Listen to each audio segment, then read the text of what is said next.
আমি গত পরশুদিন মালয়েশিয়াতে এসেছি 2 দিন আগে। এর মধ্যে মালয়েশিয়ার 3 জন মন্ত্রীর সাথে বৈঠক হয়েছে। মালয়েশিয়ার যে স্বরাষ্ট্রমন্ত্রী আছেন এবং হিউম্যান রিসোর্স মন্ত্রী আছেন ওনাদের সাথে আনুষ্ঠানিক বৈঠক হয়েছে। ট্রেডের যে মন্ত্রী আছেন ওনার সাথে অনানুষ্ঠানিকভাবে আলোচনা হয়েছে। তো এখানে কিছু অগ্রগতি সাধিত হয়েছে, সেটা আপনাদের সাথে শেয়ার করতে চাচ্ছি। প্রথম খবর যেটা আপনারা জানেন, গত বছর মালয়েশিয়ার প্রধানমন্ত্রী আনোয়ার ইব্রাহিম সাহেব বাংলাদেশে গিয়েছিলেন। উনি বাংলাদেশের এখন যে আপনার অন্তর্বর্তী সরকারের যে আমাদের প্রধান উপদেষ্টা আছেন ডক্টর মোহাম্মদ ইউনূসের ব্যক্তিগত বন্ধু।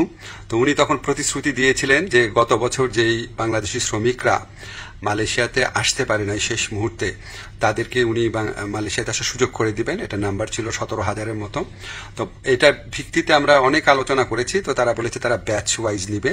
তো প্রথম ব্যাচ হিসাবে 7,926 জনের তালিকা ওনারা চূড়ান্ত করেছেন এবং এটা খুব অল্প সময়ের মধ্যে ওনাদেরকে মালয়েশিয়াতে কাজ করার সুযোগ দেওয়া যাবে, এই প্রক্রিয়া শুরু করে দিয়েছেন ওনারা।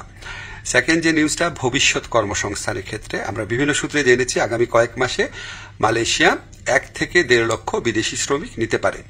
তো আমাদেরকে মালয়েশিয়ার যে ইন্টেরিয়র হিউম্যান রিসোর্স মিনিস্টার আছে উনি আশ্বস্ত করেছেন লোক দেওয়ার ক্ষেত্রে বাংলাদেশকে সর্বোচ্চ অগ্রাধিকার দেওয়া হবে। বাংলাদেশ থেকে সবচেয়ে বেশি লোক নেবেন ওনারা, এটুকু আশ্বাস আমরা পেয়েছি। তো আমরা অনুরোধ করেছিলাম বাংলাদেশে যারা রিক্রুটিং এজেন্ট আছে তাদের সবার জন্য যেন উন্মুক্ত করে দেওয়া হয়, যাতে সবাই লোক পাঠানোর সুযোগ নিতে পারে। এটা আমরা অনেক ভালোভাবে বুঝিয়ে বলেছি। তো ওনারা বলেছেন ওনারা এটা ভালোভাবে বিবেচনা করে দেখবেন, আমাদেরকে অচিরেই ওনারা এই ব্যাপারে সিদ্ধান্ত জানাবেন। তো আমাদের একটা বড় অগ্রগতি যেটা হয়েছে, আমি মালয়েশিয়ার যে ইন্টেরিয়র মিনিস্টার আছে ওনাকে রিকোয়েস্ট করেছিলাম, আমাদের শ্রমিকরা মাল্টিপল ভিসা পায় না, সিঙ্গেল এন্ট্রি পায়, অন্য দেশের শ্রমিকরা পায় মাল্টিপল এন্ট্রি। তো এটা নিয়ে বেশ কিছুক্ষণ কথা হয়েছে। উনি আমাদেরকে শুধু প্রতিশ্রুতি দেন নাই, ওনার সাথে যারা কর্মকর্তারা ছিল তাদেরকে এই ব্যাপারে দ্রুত পদক্ষেপ নেওয়ার জন্য নির্দেশ দিয়েছেন। আর আমি বলেছি যে মালয়েশিয়ার যারা ইরেগুলার হয়ে গেছেন, যে শ্রমিক ভাইরা আছেন তাদেরকে রেগুলারাইজ করা বা বৈধ করা যায় কিনা। তো ওনারা বলেছেন ওনারা মাঝে মাঝে এটা করেন, আর গত বছর করেছেন। আর ওনারা বলেছেন যে যাদের পাসপোর্ট এক্সপায়ার্ড হয়ে যায়, ভিসা এক্সপায়ার্ড হয়ে যায়, তাদের ক্ষেত্রে এটা হয়তো করা সম্ভব হবে না। তখন আমি বলেছি দেখেন অনেক সময় আছে যে মালিকের গাফলতির কারণে বা মালিকের ত্রুটির কারণে এটা হয়, তো সেগুলি আলাদাভাবে বিবেচনা করা যায় কিনা ওনারা প্রতিশ্রুতি দিয়েছেন, ওনারা এটা বিবেচনা করে দেখবেন।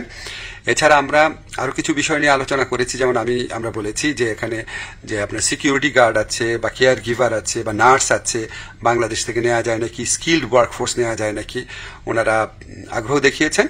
এ ব্যাপারে আমাদের আলোচনা অব্যাহত থাকবে।